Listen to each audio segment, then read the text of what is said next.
Today is a great day for a podcast. The sun is out and the Guns are out on tour. And no, I'm not talking about GNR. I am talking about Gunshine.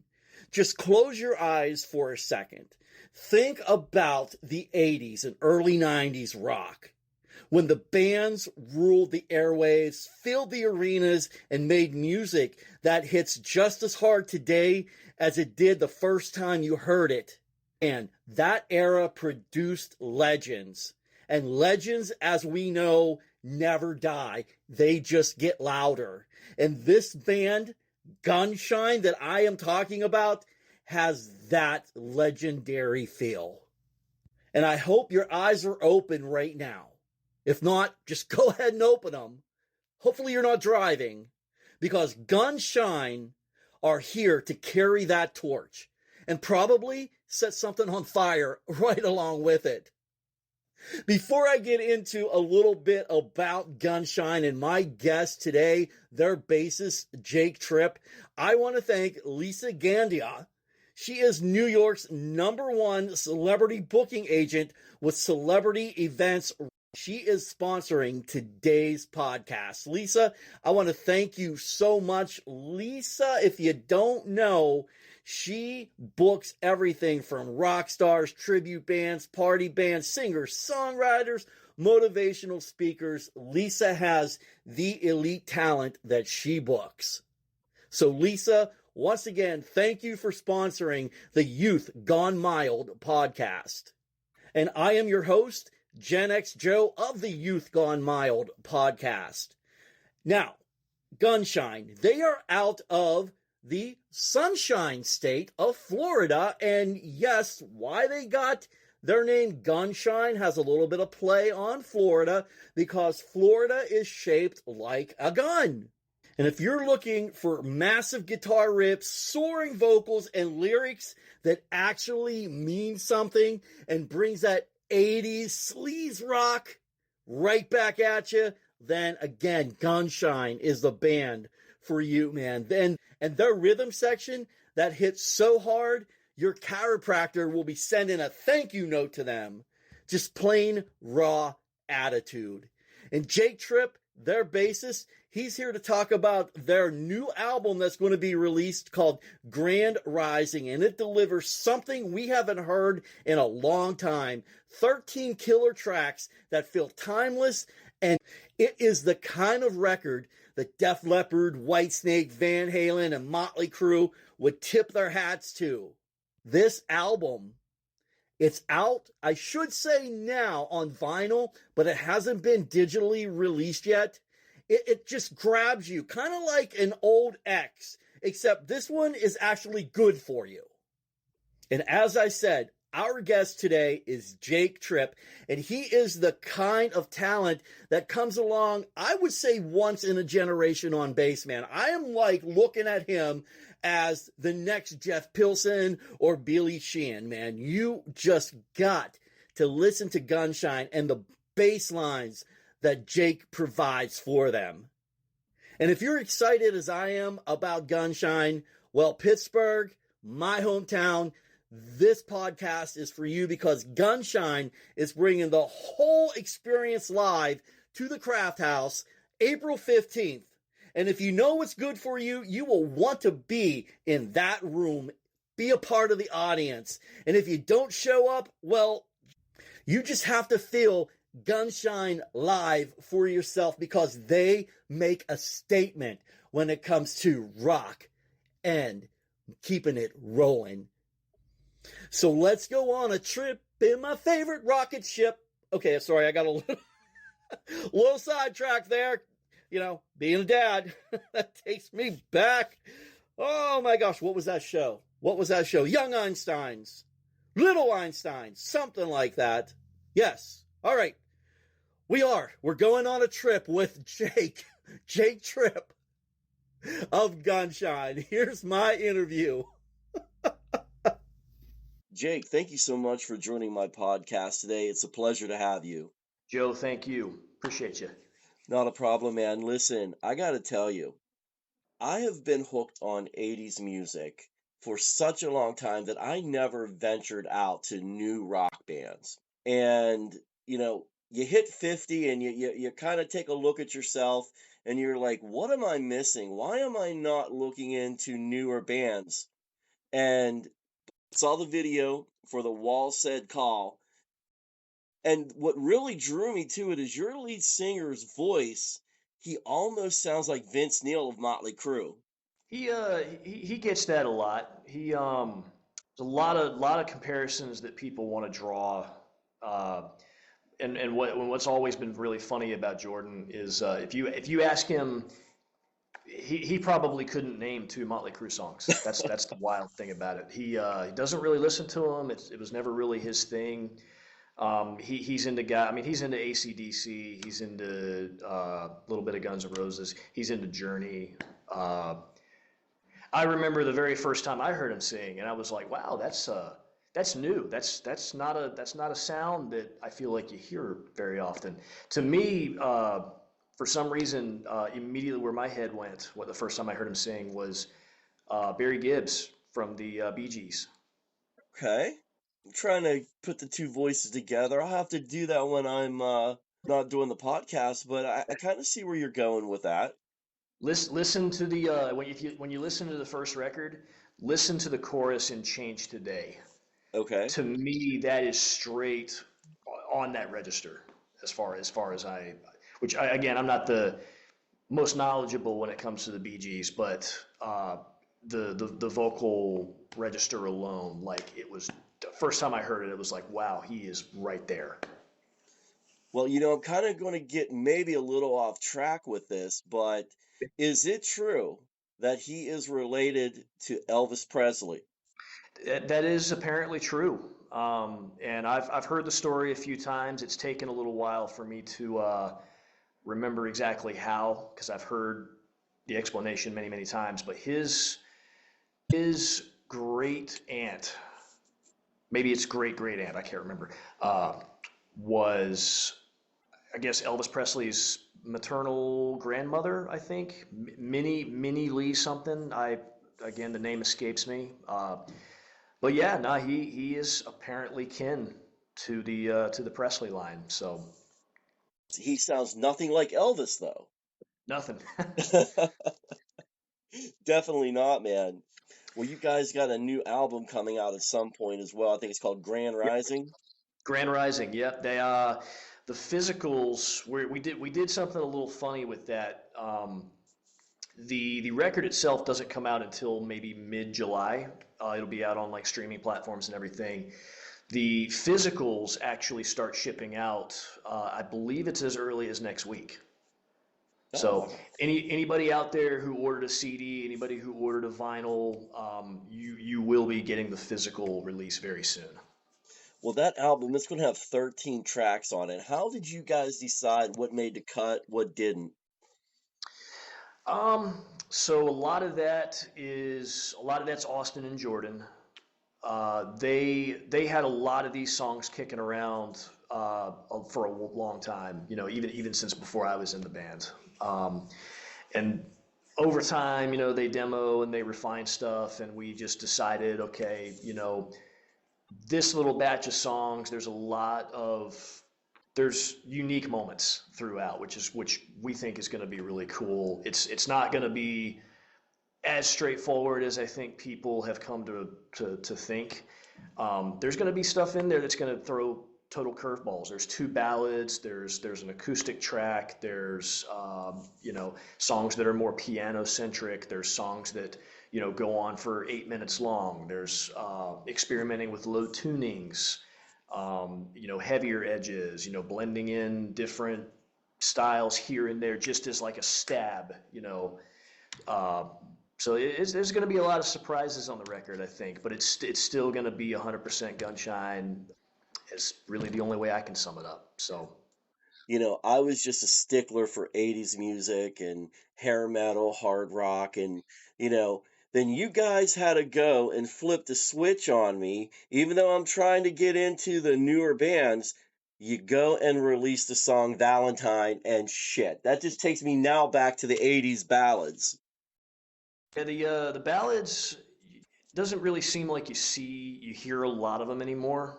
We really wanted that. So that whole story, that song, really, it started out uh, with Jordan. That was a strictly piano segment. It was all, completely 100% written by Jordan Benson, piano vocals, and then Austin kind of went in and arranged all of the additional instruments as well. So we really fleshed it out, turned it into something that was, a lot bigger sounding. If I'm not mistaken, Jordan kind of wrote that song when he was a teenager. That checks out. I don't know the full story from him because again, it's been a crazy 6 months between getting off the road this past summer, uh, and running around recording the record and preparing all of that. It's been a freaking whirlwind.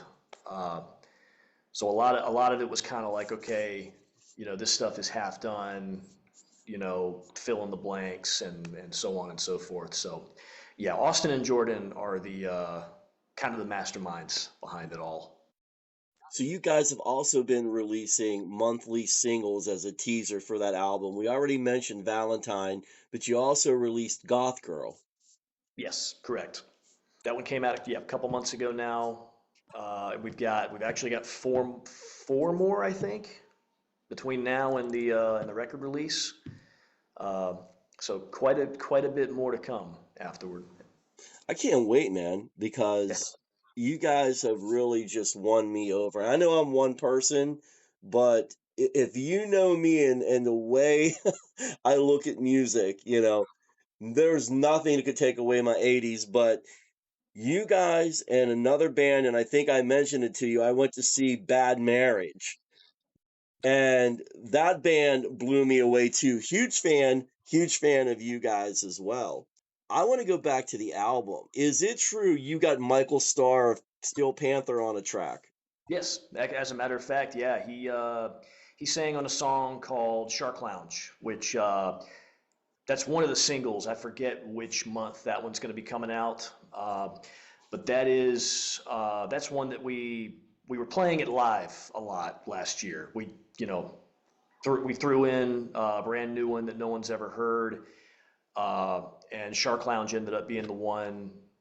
And yeah, the we hadn't really told anybody back then that, hey, yeah, by the time this comes out, you'll hear a feature from Michael Starr, Steel Panther, and there's video coming out as well with it. Which again, that video is going to be really cool. That's going to be something really different, without giving away too much info. But yeah, no, it was really cool having him on board for that. So So I have to ask, is it a more Steel Panther feel lyrically, or is it like more strictly gun shy?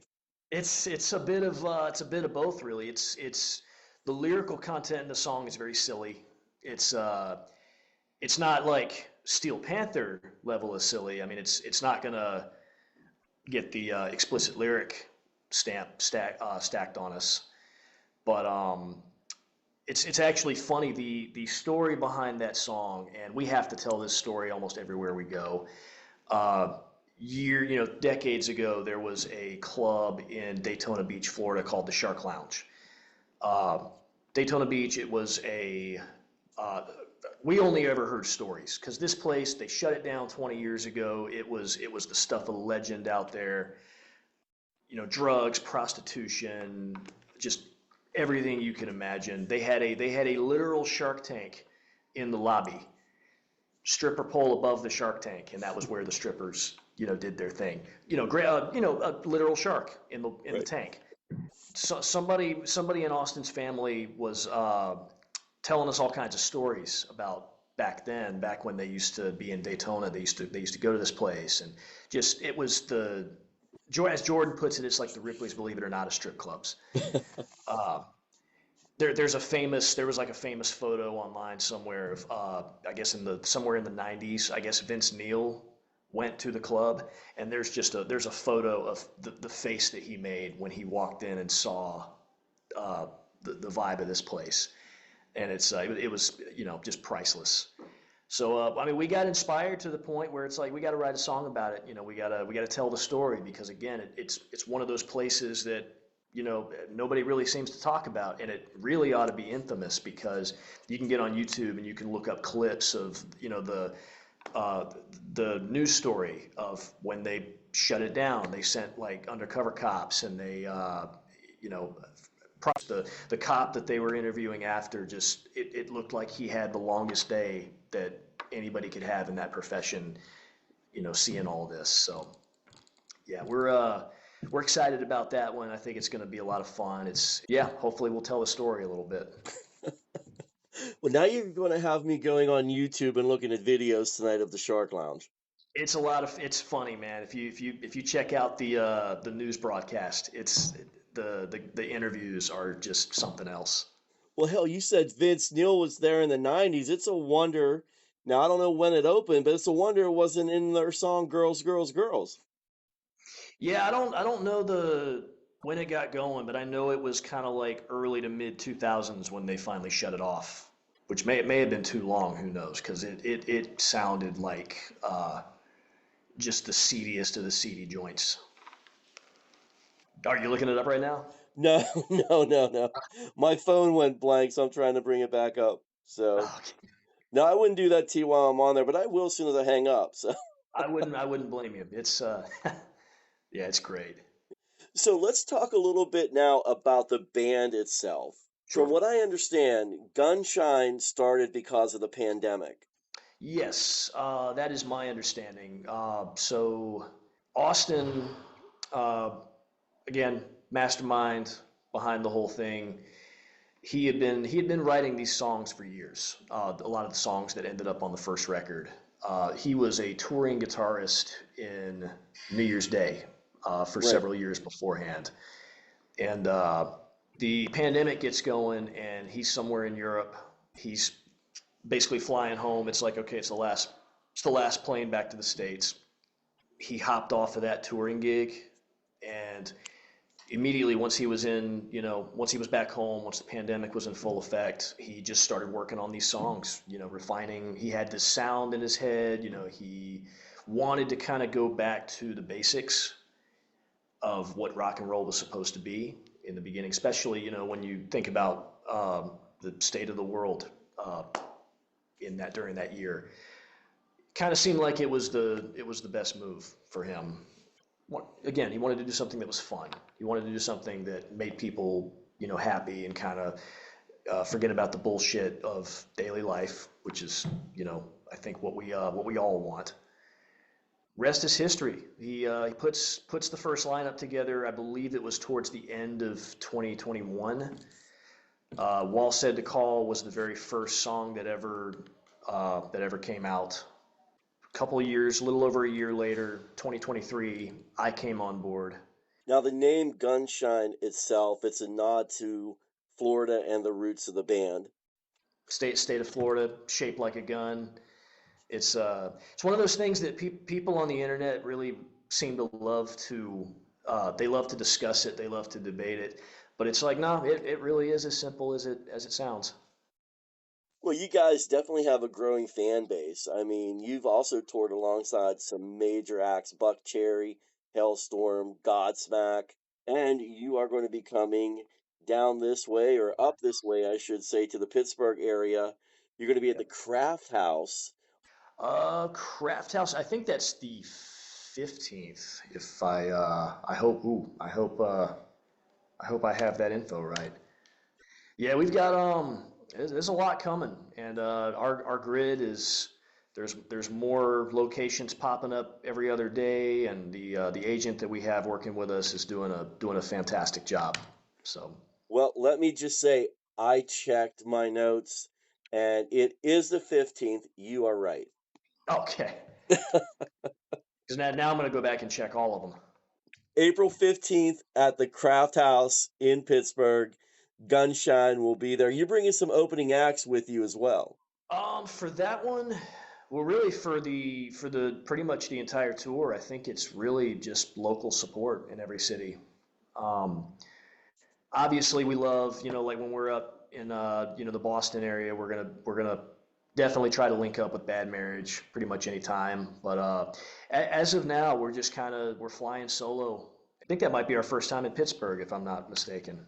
Well, it's a nice little quaint area there. I mean, but I'll tell you what, man, the fans turn out in droves. We're in a very fortunate position right now to be in a brand new band that is just really starting to get going, and to see the way that people are responding. I mean, it's like literally we get comments, messages, even us individually have people contacting us. Hey, when you guys come into insert city, state, developed nation, and all over the world. Um, it's really got us excited for the future. We appreciate everybody. If we haven't gotten to you yet, we appreciate your patience. It's just it's kind of a crazy industry, especially right now. It's very hard to get everything coordinated and to make everything. You can't just snap your fingers and go play Toronto or anything like that. Uh, but I know that after Grand Rising, we are definitely optimistic. We think the album is going to do very well. The label and the team and everybody behind it are extremely confident. Basically, the album's ability to, I guess, put us on the map, as they say. 2027, we're already kicking around ideas for what we're going to do next year. And again, don't quote me on this, but I think we're going to be working next year on kind of more international focused, because I know we've had a lot of people reach out from, like I said, literally every developed nation on the planet right now, uh, eventually wanting to bring us out. So that's been really cool to see. That's awesome, man. I'll tell you what, man, getting overseas and getting your name out there, that speaks volumes for where you guys are in such a short amount of time. We're doing it right, and we're doing it our way. So we're very thankful to be in that position, every single one of us.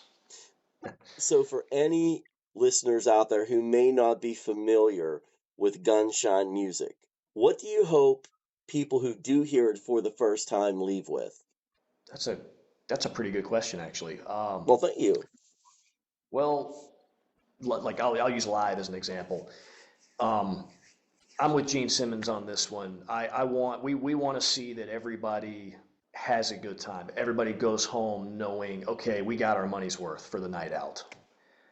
When you go to see a concert, for instance, that's really the most important thing, uh, at least as far as I'm concerned. Um, I don't know how to answer that. Well, It's sorry for putting you on the spot. no, it's fine. Um, Well, it's like, there's so many different scenarios. I mean, we meet young kids who are coming up, learning an instrument, for the first time. Like, and I'll use that as an example too. It's like, if seeing what one of us does, or seeing what, even if it's not us, it's, could be anybody that you're looking up to. If it's going to give you that kick in the ass, oh yeah, I want to do this, and I want to, put the work in and make this happen, then yeah, that's what we want to see. It's not just about, cultivating what we're doing as part of this, I don't know, next generation, whatever you want to call it, but the generation after as well. Um, what's really been cool, and if I'll segue for a second here. So I live in Raleigh, North Carolina, and I don't know what the hell happened in the last like 3, 4 years, but we've all of a sudden seen it's like a new generation of young kids starting bands, playing instruments, like actually getting in garages and writing music and sweating it out, and doing it the old-fashioned way. Um, I'm talking about kids that are in high school now, or maybe just out of high school, and it's that's to me that's been really cool, is seeing like you got another generation that's doing it. They're doing it real, and in a world where technology is kind of everything, and the laptops are doing a lot of the heavy lifting for songwriters. It's really really awesome to see kids who still want to get in a garage and play an instrument, even though for some of us that's probably not the most fun step of the way. But But that's how you learn. That's how you grow. That's how you formulate a brotherhood and Yeah. create a band. And it's keeping the essence of rock and roll alive. I would say, No, man, you said that perfectly. really cathartic to me because then you get a lot of people who are like, oh, the music coming out now sucks, or the kids these days don't know what it's like to X, Y, and Z, and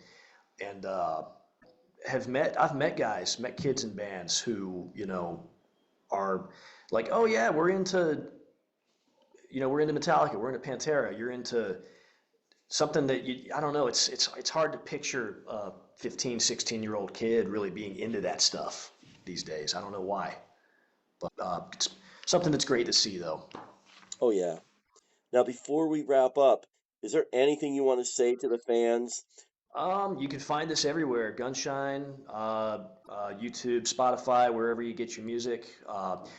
Grand Rising out later this year. Physicals will be shipping very, very soon. If you're one of those, if you like to collect vinyls, CDs, anything like that, you're in luck. You're basically front of the line in front of everybody else.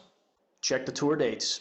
Odds are this year I think we're gonna be just about everywhere. So.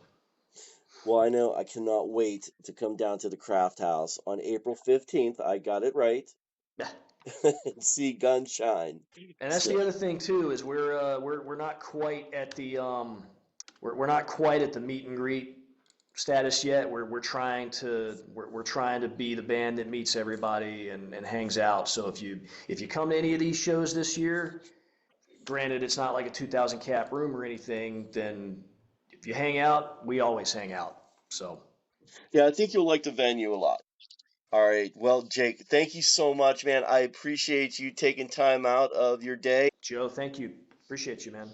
Hey, you be It's safe been a out been a there, pleasure. and I'll be looking for the next downloads that are going to be coming out from Gunshine. Right on.